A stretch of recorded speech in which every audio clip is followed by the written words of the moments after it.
राजस्थान में निजी विद्यालय संचालकों ने सरकार की नीतियों के खिलाफ विरोध प्रदर्शन किया और उदयपुर कलेक्टर को मुख्यमंत्री के नाम ज्ञापन सौंपा। आरबीएसई और CBSE private schools alliance Udaipur division के बैनर तले आयोजित इस प्रदर्शन में निजी स्कूलों की स्वायत्तता और वित्तीय समस्याओं के समाधान की मांग उठाई गई। मुख्य मांगे और निर्णय कुछ इस तरीके से रहे।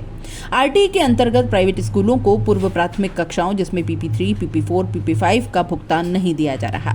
आरटीई पुनर्भरण की यूनिट कॉस्ट में कई वर्षों से वृद्धि नहीं की गई।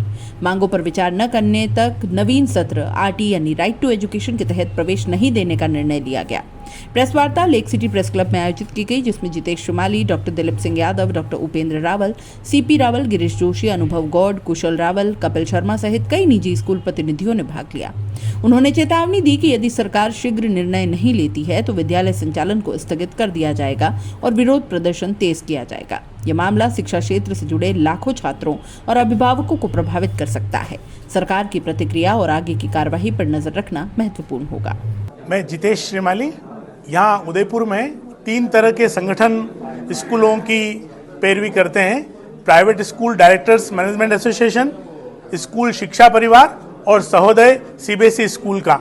अभी पिछले समय में सरकार के द्वारा जो समस्याएं हमारे सामने लाई गई उनको देख करके हमने पूरा एक अलायंस बना लिया है और उसके माध्यम से हम आप मीडिया के माध्यम से सरकार को भी और अपने अभिभावकों तक भी ये समाचार पहुंचाना चाहते हैं कि सरकार जिस तरह से नए नए रोज तुगलकी फरमान निकाल रही है। अभी यूनिट कॉस्ट की ओर एक बात की जा रही थी।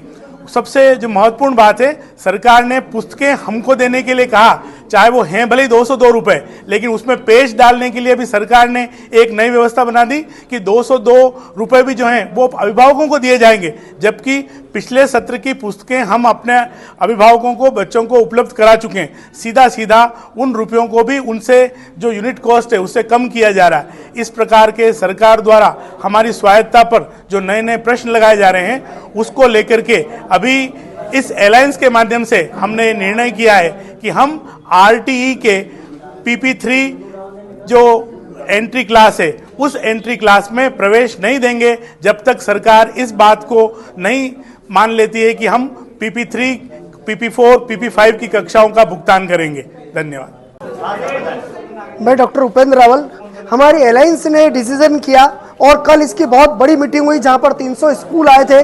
सब ने मिलकर के एक आवाज में जो निर्णय किए हैं वो मैं आपको बताना चाह रहा हूं कि हमने एक ज्ञापन तैयार किया है। जो हमारे अच्छी बात है कि शासन सचिव महोदय भी यहाँ पर हैं।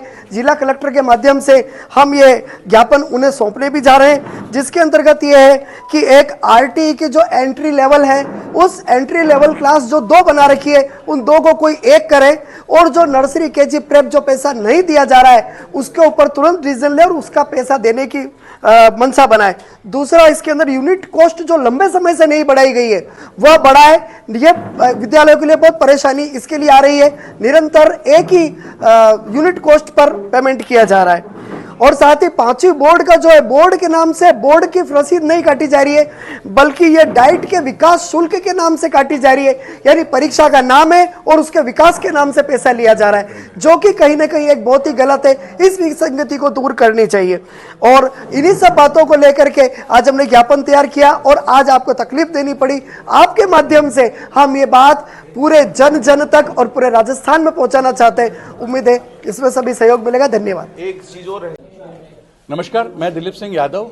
अपार आईडी को लेकर के अभी पूरे देश में अपार आईडी क्रिएट की जा रही है स्टूडेंट्स की। ये हम इसका स्वागत करते हैं और ये काफ़ी अच्छी हमारे केंद्र सरकार की पहल है। लेकिन हम आज आप मीडिया के माध्यम से कहना चाहते हैं कि इसको लेकर के जो विसंगतियां आ रही हैं, क्योंकि जब स्कूल किसी भी बच्चे को अपने यहाँ एडमिशन देता है तो उस समय में जन्म प्रमाण पत्र और ट्रांसफर सर्टिफिकेट के आधार पर उस विद्यार्थी का विद्यालय में प्रवेश होता है। और आधार कार्ड जो है वो कई बार आधार कार्ड की योजना जो है बाद में भी शुरू हुई है और कई विद्यार्थियों का आधार कार्ड उस समय में नहीं होता है और बाद में बनता है। तो उसको लेकर के जो बच्चे के डेटाबेस में जो चेंजेस होते हैं, तो जब तक बच्चा आधार कार्ड में करेक्शन नहीं करवाएगा, सरकार उस व्यवस्था को सुगम और सुलभ नहीं करेगी, तब तक अपार आईडी का जनरेशन विद्यालय स्तर पर और विद्यालय की सहमति से किया जाना संभव नहीं हो पाएगा। तो आपके माध्यम से मैं सरकार को कहना चाहता हूं कि अपार आईडी को के काम में तेजी लाने के लिए विद्यालयों पर दबाव बनाने की बजाय वो आधार के करेक्शन और जो उससे संबंधित दस्तावेज हैं उनको सबसे पहले उनमें सरलीकरण लाए।